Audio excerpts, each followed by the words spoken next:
Olá, seja muito bem-vindo a mais um Encontro com a Palavra. Estamos estudando a carta de Paulo aos Romanos e nos 2 últimos programas falamos sobre o capítulo 2 desta carta e terminamos o estudo comentando sobre como os homens dividiam o mundo na época de Paulo. Vimos que os gregos dividiam o mundo entre eles, os sábios, e os outros, os bárbaros. Os judeus entre eles, os judeus e os gentios, ou não-judeus. Outra maneira de identificar as pessoas naquela época era classificando-as como judeus ou gregos. Os gregos representavam o mundo civilizado daqueles dias. Enquanto os gregos dominaram o mundo, impuseram sua cultura helenista e, apesar do Império Romano, o grego era a língua universal daquele tempo. Um dado histórico interessante é que o Velho Testamento havia sido traduzido para o grego 200 anos antes de Cristo. Depois, quando os livros do Novo Testamento foram escritos, já o foram em grego. O Império Romano construiu estradas em todo o mundo daquela época. Segundo um historiador da igreja, Kenneth Scott, podemos ver a providência de Deus nisso. As estradas romanas foram muito úteis na propagação do Evangelho. Todas as estradas levavam a Roma, e de Roma os apóstolos saíam pelas mesmas estradas para o mundo. O fato da língua universal ser o grego foi um dado relevante que também contribuiu para a propagação do Evangelho. O mundo, portanto, era dividido em 2 categorias, judeus e gregos. Por isso, para que ninguém se excluísse, Paulo falou repetidas vezes, primeiro o judeu, depois o grego. O judeu primeiro. Por que Paulo dizia isso? Provavelmente porque Deus começou a trabalhar primeiro com o judeu e depois espalhou o seu Evangelho para o grego. Foi esta a ordem da propagação do Evangelho. Paulo não estava seguindo uma ordem de preferência, mas talvez de responsabilidade. Quando o judeu se gabava de estar em uma situação privilegiada porque tinha a lei, Paulo dizia que este privilégio se traduzia em responsabilidade. O que para um era vantagem, para Paulo era mais a responsabilidade. E por isso ele disse, judeu primeiro. Ou seja, o judeu responde, presta contas antes, e depois o grego também. O versículo 11 oferece outra observação a respeito do julgamento de Deus, pois em Deus não há parcialidade. Não é impressionante? O mundo hoje está todo dividido em classificações feitas a partir do preconceito dos homens. Como isto acontece hoje, não é verdade? O mundo ainda é muito preconceituoso. Basta abrir os olhos para ver e os ouvidos para ouvir, e logo constatamos este fato. Dizem que bastam 2 homens na face da terra para que haja preconceito. Um vai achar que é melhor do que o outro. É assim que as coisas acontecem.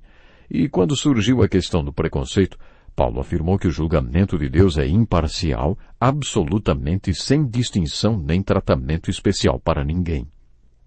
Paulo afirma que aqueles que pecaram sem lei, perecerão sem lei, e aqueles que pecaram na lei ou debaixo da lei, serão julgados pela lei. Paulo destacou uma verdade que aparece várias vezes nas Escrituras. Sem luz, sem pecado. A definição do pecado é o que você faz de acordo com o que sabe. Paulo destaca bastante este ponto e Jesus ensinou a mesma coisa. Acompanhe comigo o versículo 13, diz assim, porque não são os que ouvem a lei que são justos aos olhos de Deus, mas os que obedecem à lei, estes serão declarados justos.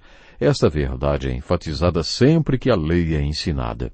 Obedeça e faça a lei valer. Os livros da lei lançam um grande desafio. Vejam que hoje ponho diante de vocês vida e prosperidade, ou morte e destruição. Pois hoje lhes ordeno que amem ao Senhor, o seu Deus, andem nos seus caminhos e guardem os seus mandamentos, decretos e ordenanças. Sempre que a lei é ensinada, esta é a ênfase. No decorrer da carta de Romanos, Paulo dirá que a lei nunca pretendeu salvar ninguém, mas mostrar a necessidade de um Salvador. Você não saberia se poderia cumprir as exigências da lei ou não, se não soubesse qual era ela. A lei serviu para nos mostrar que somos irremediavelmente injustos e para nos convencer de que a única maneira que temos para sermos considerados justos é se Deus nos declarar justos, baseado no que o seu Filho Jesus Cristo fez por nós. Paulo afirma na sua carta aos Gálatas que a lei é como o professor que nos leva a Cristo e nos prepara para ouvirmos o seu Evangelho. A pergunta de Paulo é, vocês têm a lei? Têm orgulho disto? Mas qual é o proveito, se não a cumprem? E eles sabiam que não a cumpriam. Eles podiam se gabar de obedecer à lei, eles até se professavam cumpridores da lei, mas lá dentro sabiam que não a cumpriam. Por isso Paulo disse, não são os que ouvem a lei que são justos aos olhos de Deus, mas os que obedecem à lei, estes serão declarados justos. A seguir ele fala dos gentios. De fato, quando os gentios que não têm a lei praticam naturalmente o que ela ordena, tornam-se lei para si mesmos, embora não possuam a lei, pois mostram que as exigências da lei estão gravadas em seu coração. Disto dão testemunho também a sua consciência e os pensamentos deles, ora acusando-os, ora defendendo-os. Sabe qual era a questão aí? A mesma questão de uma das parábolas que Jesus ensinou, da qual eu mais gosto. Esta parábola encontra-se em Mateus capítulo 21, sobre um pai que tinha 2 filhos e disse ao primeiro que fosse trabalhar na vinha, e o filho respondeu que não iria, mas depois se arrependeu e foi. Em latim ele pensou melhor e foi. Em grego seria, ele pensou melhor e mudou de ideia. Ele se arrependeu e foi trabalhar na vinha. O pai falou para o segundo filho ir trabalhar na vinha. E o outro filho disse, eu vou. Mas depois se arrependeu, pensou melhor e não foi. Jesus perguntou, qual dos 2 fez a vontade do pai? E é claro que responderam, o primeiro filho. Que parábola verdadeira! Cada filho falou uma coisa diferente, os 2 acabaram fazendo o contrário do que disseram. No final, o que vale é o que cada um fez, e não o que disse que faria. Para Jesus não valia muito o que a pessoa dizia, mas sim o que ela fazia. Esta é uma entre as milhares de razões porque os judeus o odiavam. De vez em quando encontramos pastores que não se importam muito se suas palavras agradam ou não, nem ficam tentando convencer com o seu blá blá blá que é um bom servo de Deus. Mas quando conhecemos a pessoa mais a fundo, descobrimos que sua vida é íntegra pela graça de Deus. Sabe, esse tipo de pessoa merece o nosso respeito. Tem muita gente que fala muito e, na verdade, no interior não tem nada. Eu já conheci muita gente, por exemplo, como o que falei, pessoas que, na verdade, não procuram mostrar grande coisa com a sua fala, mas têm um grande interior. Eu já preguei no culto fúnebre de pessoas que não se proclamavam crentes, mas eu sabia o tipo de vida que tinham vivido. Sabe, eu gosto muito de usar esta parábola de Jesus, dos 2 filhos, e falar sobre a diferença entre falar e fazer.